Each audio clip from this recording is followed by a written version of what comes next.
कोणोलीपैकी हुंबे धनगरवाडा तालुका राधानगरी येथील सुमारे 86 लाख रुपये खर्चाच्या नळ पाणी योजनेतून अद्याप ग्रामस्थांना पाणी मिळत नसल्यानं संताप व्यक्त होत आहे।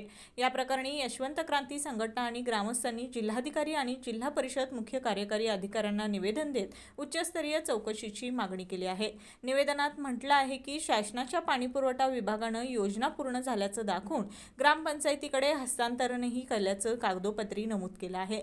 मात्र प्रत्यक्षात गावात पाण्याचा एक थेंबही मिळत नसल्यानं ग्रामस्थांना पाण्यासाठी भटकंती करावी लागत आहे।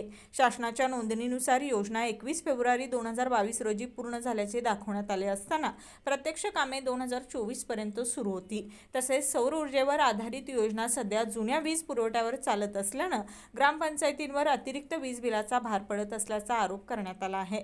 योजनेचे तांत्रिक आणि आर्थिक ऑडिट करून दोषींवर कठोर कारवाई करावी अशी मागणी सुनील शेळके यांच्या नेतृत्वाखाली करण्यात आली। राधानगरीहून तुकाराम कांबळे।